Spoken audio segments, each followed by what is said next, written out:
ஈரோடு மாவட்டம் கீழ்பவானி வாய்க்காலில் கான்கிரீட் போடும் திட்டத்திற்கு எதிர்ப்பு தெரிவித்து சுமார் 1000க்கும் மேற்பட்ட விவசாயிகள் சுமார் 3 கிலோமீட்டர் தூரம் நடைபயணம் மேற்கொண்டு வருகின்றனர்.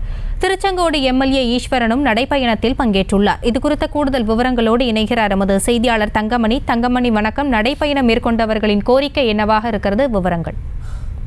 ஆசினி, வணக்கம். அதாவது கீழ்பவானி வாய்க்காலில் கான்கிரீட் போடும் திட்டத்திற்கு எதிர்ப்பு தெரிவித்து கீழ்பவானி பாசன விவசாயிகள் சார்பில் ஈரோடு மாவட்டம் சங்கு நகர் பிரிவில் இருந்து மாவட்ட ஆட்சியர் அலுவலகம் வரை நடைபயணம் என்பது நடைபெற்று வருகிறது. குறிப்பாக இதில் ஈரோடு, திருப்பூர், கரூர் மாவட்டங்களிலிருந்து ஆயிரக்கணக்கான விவசாயிகள் கலந்து கொண்டுள்ளனர். இதில் குறிப்பாக ஈரோடு மாவட்டத்தில் பெருந்துறை, சென்னிமலை, அரசலூர், திருப்பூர் மாவட்டத்தில் உள்ள காங்கயம், நத்தக்கடையூர், முத்தூர் பகுதிகளில் இருந்தும் ஆயிரக்கணக்கான விவசாயிகள் பங்கேற்றுள்ளனர். இந்த நடைபயணமானது சங்கு நகர் பிரிவில் இருந்து துவங்கி பெருந்துறை சாலை வழியாக சுமார் 3 கிலோமீட்டர் தூரம் பழையபாளையம், குமரான்குட்டை உள்ளிட்ட பகுதிகளை கடந்து ஈரோடு மாவட்ட ஆட்சியர் அலுவலகத்தை சென்றடைந்தது. போராட்ட குழுவினர் கீழ்பவானி வாய்க்கால் சீரமைப்பு திட்டத்திற்கு எதிர்ப்பு தெரிவித்து ஈரோடு மாவட்டத்தில் உள்ள விவசாயிகள் உண்ணாவிரத போராட்டம், கடையடைப்பு, கருப்பு கொடியேற்றுதல் உள்ளிட்ட பல்வேறு போராட்டங்களில் ஈடுபட்டு வருகின்றனர்.